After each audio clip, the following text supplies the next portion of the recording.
नमस्ते। आज हम कुछ दस्तावेज देख रहे हैं भारत की मौद्रिक प्रणाली और मनी सप्लाई यानी मुद्रा की पूर्ति पर। हम्म। बड़ा दिलचस्प विषय है कि देश में पैसा मतलब कैसे काम करता है, कैसे मापा जाता है। हम्म। तो चलिए इसी पर बात करते हैं। बिल्कुल। ये विषय है तो जैसे अर्थव्यवस्था की धड़कन समझना है। पैसे का सिस्टम और उसकी सप्लाई, इसका सीधा असर हम सब पर पड़ता है, हमारी रोजमर्रा की जिंदगी पर, देश की इकोनॉमी पर। हाँ, तो इन दस्तावेजों में मुझे दो शब्द दिख रहे हैं, एक प्रबंधित मुद्रा मान और दूसरा न्यूनतम आरक्षित प्रणाली। हम्म। ये क्या है असल में, और हमारे नोट और सिक्के कौन जारी करता है? हाँ, देखिए, भारत की जो प्रणाली है उसे प्रबंधित मुद्रा मान कहते हैं। इसका मतलब है कि सरकार और आरबीआई दोनों मिलकर मुद्रा की वैल्यू और उसके फ्लो को मैनेज करते हैं। अच्छा। और नोट जारी करने के लिए 1956 से हम न्यूनतम आरक्षित प्रणाली फॉलो कर रहे हैं। इसमें क्या है कि आरबीआई जब नोट जारी करता है तो उसे कम से कम मतलब एक मिनिमम 200 करोड़ रुपए का रिजर्व रखना होता है। 200 करोड़? ये तो आज के हिसाब से काफी कम नहीं लगता? हाँ, लगता तो है, पर इसमें 115 करोड़ का सोना होता है और 85 करोड़ की विदेशी मुद्राएं। ये रिजर्व अब शायद प्रतीकात्मक ज्यादा है, पर ये एक तरह से अंतर्राष्ट्रीय विश्वास और एक ऐतिहासिक स्थिरता के लिए जरूरी माना जाता है। समझ गई। तो क्या सारे नोट आरबीआई ही इशू करता है, और सिक्कों का क्या सिस्टम है? ज्यादातर कागजी नोट तो आरबीआई ही जारी करता है, बिल्कुल। लेकिन इसमें एक मजेदार बात है। जी। जो 1 रुपए का नोट है और जितने भी सिक्के हैं, हाँ। वो भारत सरकार जारी करती है, वित्त मंत्रालय इंडियन कॉइनेज एक्ट के तहत। अच्छा, ये मुझे नहीं पता था। हाँ, पर इन सबको सर्कुलेशन में लाने का काम, मतलब बाजार में लाने का काम, वो पूरी तरह आरबीआई ही करता है। ठीक है। और एक और बात ध्यान रखने वाली है, सिक्के जो हैं वो लिमिटेड लीगल टेंडर हैं। लिमिटेड लीगल टेंडर मतलब एक सीमा तक ही आप उनसे पेमेंट कर सकते हैं, कोई मना नहीं कर सकता, पर उससे ज्यादा के लिए वो बाध्य नहीं है लेने को। जबकि कागजी नोट अनलिमिटेड लीगल टेंडर हैं, उन्हें किसी भी अमाउंट के लिए स्वीकार करना ही होगा। अच्छा, तभी शायद बड़े पेमेंट्स में नोट ही चलते हैं। खैर, अब आते हैं मुद्रा की पूर्ति पर। सप्लाई ऑफ मनी, ये शब्द बार बार आ रहा है, इसका ठीक ठीक मतलब क्या है? देखें, मुद्रा की पूर्ति एक स्टॉक कॉन्सेप्ट है।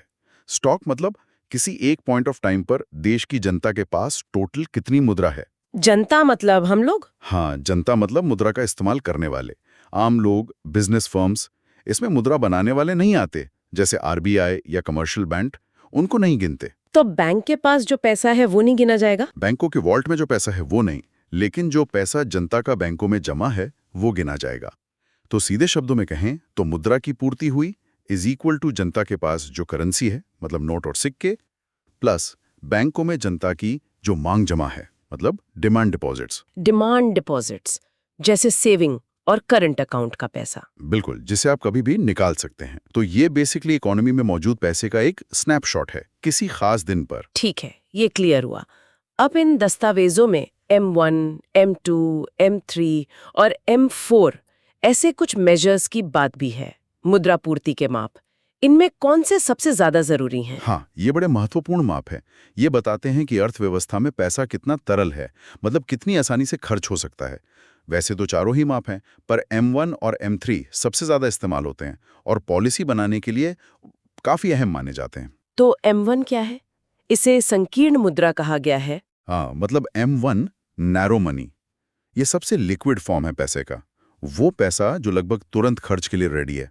इसमें 3 चीजें आती हैं: जनता के पास करेंसी, मतलब नोट और सिक्के; बैंकों में जनता की मांग जमा यानी demand deposits, current savings account वाला पैसा; और आरबीआई के पास दूसरी जमाएं जो कुछ वित्तीय संस्थाओं वगैरह की होती हैं। तो बेसिकली ये वो पैसा है जो आपकी जेब में है या जिसे आप तुरंत निकाल सकते हैं। एकदम रेडी कैश जैसा। और M3, जिसे व्यापक मुद्रा या ब्रॉड मनी कहा है? सही, M3 यानी ब्रॉड मनी।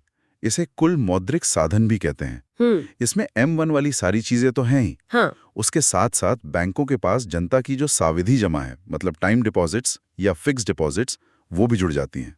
लेकिन एफडी तो तुरंत खर्च नहीं कर सकते ना, फिर उसे मुद्रा पूर्ति में क्यों गिन रहे? बहुत अच्छा सवाल पूछा आपने। देखिए, M3 जो है वो M1 से कम लिक्विड है, ये बात सही है, क्योंकि एफडी आप तुरंत नहीं निकाल सकते। लेकिन वो भी तो इकोनॉमी में मौजूद पैसा ही है ना, एक तरह का पोटेंशियल खर्च है। हाँ, बात तो सही है। तो M3 हमें अर्थव्यवस्था में मौजूद कुल मॉनेटरी रिसोर्सेज की ज्यादा बड़ी तस्वीर दिखाता है। आरबीआई के लिए दोनों इंपॉर्टेंट है। M1 से पता चलता है कि अभी कितना पैसा तुरंत खर्च हो सकता है, जिससे महंगाई का अंदाजा लगता है। और M3 से इकोनॉमी की कुल फाइनेंशियल डेप्थ पता चलती है। और M2 और M4 वो क्या है? उनमें पोस्ट ऑफिस की सेविंग्स भी जुड़ जाती हैं। M2 में M1 के साथ पोस्ट ऑफिस सेविंग बैंक की जमाएं आती हैं और M4 में M3 के साथ पोस्ट ऑफिस की कुल जमाएं, NSC को छोड़कर।